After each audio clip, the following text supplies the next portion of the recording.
Hi guys, welcome to my YouTube channel. और मैं आप लोगों को इस वीडियो के अंदर कुछ अपडेट्स दूंगा कारसास इंसिडेंट की, जो कि परसों हुआ था। और इसके अंदर दो तीन अपडेट्स आई हैं। सबसे पहली अपडेट ये है कि नताशा दानिश को 14 डेज़ के लिए जेल भेज दिया है। और अब वो 14 दिन तक जेल के अंदर रहेंगी। और इसके बाद जो है वो उनके बारे में कोई अपडेट आएगी या कोई केस से रिलेटेड कोई बयान आएगा कि अब क्या करना है या क्या सज़ा वगैरह है, सारी चीज़ें। लेकिन मीनवाइल कोर्ट में जो है ना उनकी पेशी होगी और वो कोर्ट में अपने मतलब अपनी सफाई देंगी। और जो हादसा हुआ और जो चीज़ें उन पर बीती और जो चीज़ें उन्होंने फेस की वो शेयर करेगी अदालत में।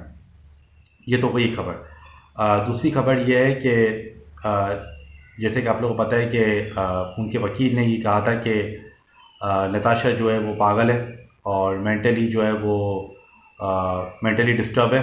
और इस वजह से जो है उनसे ये हादसा पेश आया। हालांकि जो रियलिटी है वो उससे डिफरेंट थी। और बहुत सारे लोग ये कह रहे हैं कि उन्होंने शराब वगैरह पी हुई थी, जिसकी वजह से वो अपने आप पे कंट्रोल नहीं कर सकी और ना ही वो अपनी गाड़ी पे कंट्रोल कर सकी। और गाड़ी जो है वो क्रैश हो गई और इसके नीचे बहुत सारे लोग जो है आ गए, कुछ ज़ख्मी हो गए, कुछ की डेथ हो गई।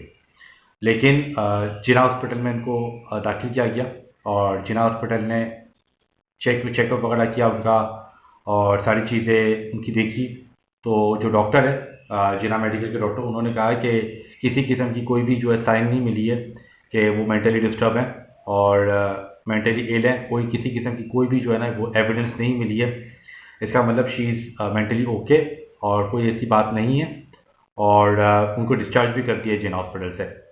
तो ये जो बात थी कि जो है वो ये औरत जो है मेंटली इल है, तो ऐसी कोई सिचुएशन नहीं है। और जिना वालों ने इसको कंसीडर कर लिया है कि वो ओके हैं, मेंटली तौर पे ओके हैं। अब यही जो है बात आती है कि वो उन्होंने पी रखी थी, जिसकी वजह से जो है ना उन्होंने उनसे ये जुर्म हो गया। तो उनके लॉयर ये बात छुपा रहे थे और ये बात थोड़ा सा घुमा फिरा रहे थे, क्योंकि जाहिर सी बात है अगर मेंटली इल इनको जाहिर कर देते तो उनकी जो सज़ा होती तो उसमें बहुत ज़्यादा कमी आ जाती, बिकॉज मेंटली इनको ज़्यादा सज़ा मिलती नहीं है। लेकिन अब इस चीज़ में तो वो बिल्कुल क्लियर चिट मिल गई है कि ऐसा कोई सीन नहीं है। तो अब सज़ा तो उनको पूरी होगी। अब होती है नहीं होती है वो एक अलग बात है, लेकिन होगी। अब बहुत सारे लोग कह रहे हैं कि पार्टी बड़ी स्ट्रॉन्ग है, पैसे वाली पार्टी है, तो वो पैसा वगैरह खिला के सामने वाली पार्टी को और मुँह गिरा देगी इनका। लोग ये भी कह रहे हैं, बहुत सारी बातें चल रही हैं। अब वो तो आने वाला वक्त बताएगा कि क्या सिचुएशन होती है। लेकिन ये दूसरी जो खबर थी वो बड़ी इंपॉर्टेंट थी। मुझे एक चीज़ समझ में नहीं आई। उनके लॉयर की बात मैं करूँगा कि उनके लॉयर ने एक तरफ बोला कि उनका जो ड्राइविंग लाइसेंस है वो यूके का है और यूके में किसी पागल को या किसी मेंटली इल को तो ड्राइविंग लाइसेंस देंगे नहीं वो। इतना तो पाकिस्तानी गवर्नमेंट तो है नहीं, वो यूके की गवर्नमेंट है। तो यूके वाले इतना तो श्योरिटी मुझे है कि वो मेंटली इल वालों को तो ड्राइविंग लाइसेंस नहीं देते होंगे और इनका ड्राइविंग लाइसेंस यूके में है। तो ये बात तो श्योर है कि वो मेंटली तौर पर तैयार है। अच्छा, दूसरी बात ये है कि वो काफ़ी जो गुल अहमद के और गुल अहमद की सिस्टर कंपनीज़ है, उनकी काफ़ी कंपनीज़ में ये बोर्ड ऑफ डायरेक्टर भी है और एक कंपनी की ये सीईओ भी है।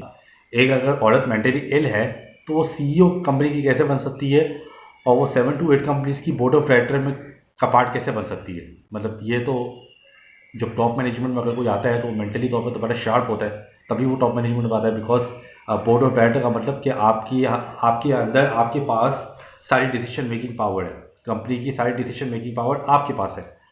तो आप मेंटली इल हो तो कंपनी कैसे चला रहे हो, वो भी 7 कंपनी की आप बोर्ड ऑफ डायरेक्टर हो और एक कंपनी की तो आप सीईओ भी हो, मतलब उसकी तो पूरा जो शो है वो आप रन कर रहे हो और आप मेंटली इल हो, तो मतलब बात समझ में आई नहीं। तो ये बात तो वैसे ही समझ में आ नहीं रही थी और जिना उन्होंने बिल्कुल इसको इंडोर्स कर दिया कि ऐसी कोई बात नहीं। अब 40 डेज़ के लिए तो वो जेल में चली गई हैं और उनकी सुनने में आ रहा है कि शायद आज या कल उनकी कोर्ट में पेशी भी है। तो कोर्ट में वो सारी अपनी बात बताएंगी, सारा जुर्म वगैरह डिस्क्राइब करेंगी कि क्या हुआ क्या नहीं हुआ। उसके बाद पता लगेगा कि कोर्ट क्या इनको इनके खिलाफ डिसीजन लेती है और क्या सिचुएशन होती है, क्या इनको सज़ा वगैरह मिलती है नहीं मिलती है। जैसे कोई अपडेट होगी तो मैं आप लोग को ज़रूर। Thank you.